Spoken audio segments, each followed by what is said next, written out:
127वें संविधान संशोधन बिल की आवश्यकता इसलिए पड़ी क्योंकि 2018 के पहले राज्य और केंद्र सरकार अपनी अपनी ओबीसी लिस्ट तैयार करते थे। 2018 में विधान में 102वें संशोधन किए गए, जिसके बाद ओबीसी लिस्ट बनने का अधिकार केवल केंद्र के पास रह गया।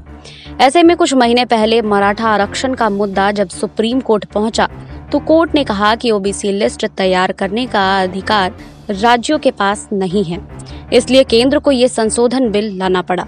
अब ये बिल दोनों सदनों से पारित हो गया है, जिसके तहत केंद्र के साथ साथ राज्यों को भी अपनी ओबीसी सूची बनाने का अधिकार होगा। इससे क्षेत्रीय पार्टियों के साथ साथ राष्ट्रीय पार्टियों को भी फायदा होगा, क्योंकि कई राज्यों में उनकी भी सरकारें हैं। क्या ओबीसी सभी पार्टियों का वोट बैंक है या राज्यों के हिसाब से ये अलग अलग पार्टियों के साथ है? एक जमाने में कांग्रेस की जीत के पीछे 3 कारण माने जाते थे: दलित, मुसलमान और ब्राह्मण। ये उनका कोर वोट बैंक था। जब तक ये कांग्रेस के साथ थे तब तक कांग्रेस राज करती रही, लेकिन जैसे ही ये कोर वोट बैंक छिटका, कांग्रेस सत्ता से बाहर हो गई। कांग्रेस पर कई किताबें लिख चुके जानकार कहते हैं कि कांग्रेस ने पिछड़ों की राजनीति कभी नहीं की है, लेकिन ओबीसी बिल को समर्थन देने की कांग्रेस की मजबूरी को भी वो बीजेपी के उदाहरण के जरिए समझते हैं। वहीं आपको बता दें कि आम धारणा है कि बीजेपी को मुसलमानों का वोट नहीं मिलता, लेकिन फिर भी मुसलमानों में महिलाओं को साथ लाने के लिए बीजेपी 3 तलाक कानून लेकर आई। हज के लिए भी काफी ऐलान किए, यानी जो साथ नहीं है उनको जोड़ने का प्रयास राजनीतिक दल हमेशा करते हैं। ऐसे में अगर कांग्रेस ओबीसी वाले संविधान संशोधन बिल का विरोध करती तो उसका ओबीसी वोट बैंक हाथ से निकल जाता। कर्नाटक, आंध्र प्रदेश, छत्तीसगढ़, मध्य प्रदेश, राजस्थान जैसे राज्यों में कांग्रेस के पास भी ओबीसी वोट बैंक है। बिहार और उत्तर प्रदेश में उनके पास ओबीसी वोट बैंक नहीं है।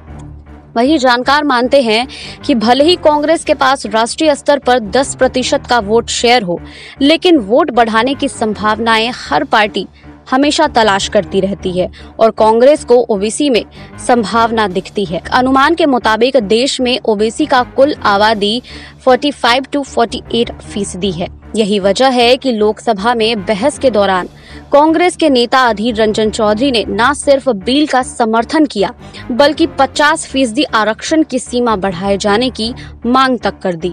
वहीं बताते हैं एक जानकार कहते हैं कि इस समय हर दल पिछड़ी जाति की राजनीति कर रहा है। लगभग आधी आबादी वाले इस वोट बैंक को नजरअंदाज करने का जोखिम कांग्रेस भी नहीं उठाना चाहती है।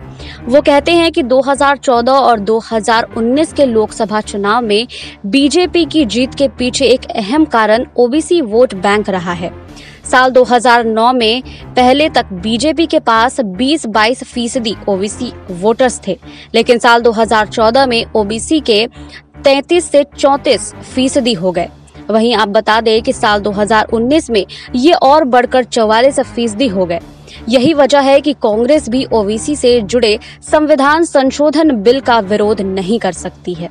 लेकिन बता दें कि ओबीसी की सबसे बड़ी हितैषी है वो है बीजेपी। असल में उनके मुताबिक 90 के दशक में मंडल कमीशन की रिपोर्ट लागू करने का बीजेपी ने विरोध किया था। उस वक्त बीजेपी का स्टैंड था कि जाति आधारित आरक्षण की जगह आर्थिक आधार पर आरक्षण होना चाहिए। 2015 के बिहार विधानसभा चुनाव से पहले संघ प्रमुख मोहन भागवत ने कहा था कि आरक्षण पर पूर्ण विचार होना चाहिए, और अब आरएसएस के सह सरकार्यवाह दत्तात्रेय होसेवाले का बयान है कि होसेवाले ने साफ तौर पर कहा है कि वह और उनका संगठन आरएसएस आरक्षण का पुरजोर समर्थक है।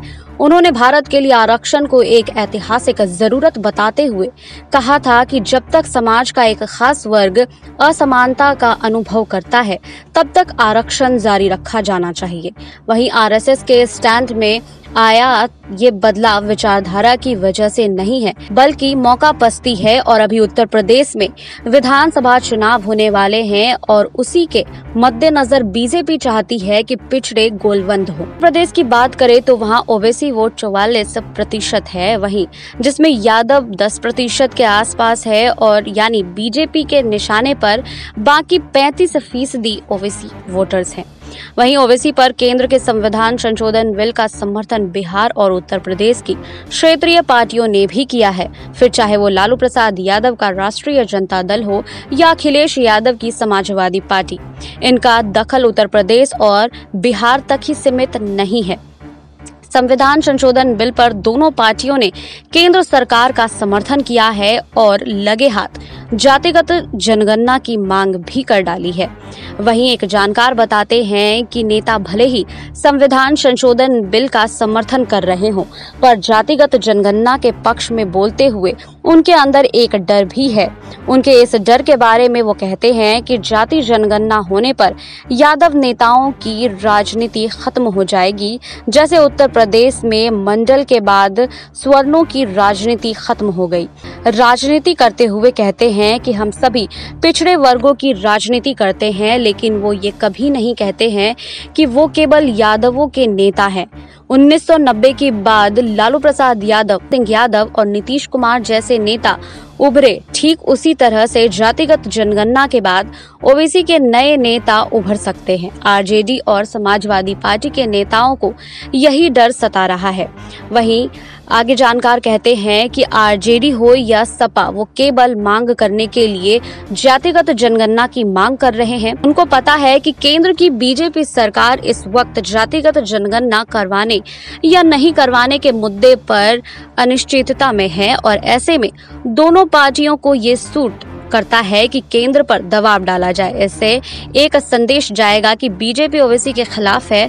सपा और आरजेडी इस नैरेटिव को बनाए रखने में विश्वास रखते हैं कि केंद्र सरकार ने अब तक ओबीसी के लिए जो कदम उठाए हैं वो केवल दिखावा है।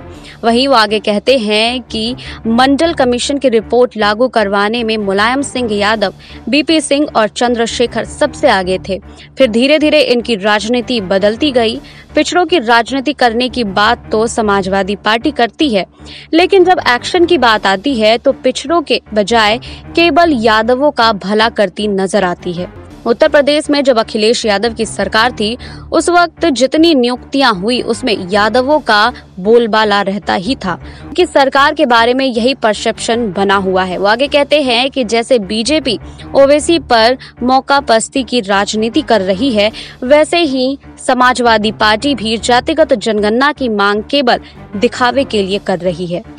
वहीं बता दें कि ओबीसी पर बीजेपी थोड़ी दुविधा में दिखती है, क्योंकि एक तरफ तो वो संसद में ओबीसी पर संविधान संशोधन बिल लाती है, लेकिन ओबीसी समुदाय के 27 नेताओं को मंत्री बनकर अब की बार ओबीसी सरकार का नारा बुलंद करती है। लेकिन दूसरी तरफ जातिगत जनगणना पर आरएसएस की चुप्पी की वजह से अब तक कोई ठोस फैसला नहीं कर पाई है। आपको हमारी ये रिपोर्ट कैसी लगी, हमें कमेंट बॉक्स में लिखिए। बाकी और खबरों के लिए जुड़े रहिए SPN 9 न्यूज के साथ।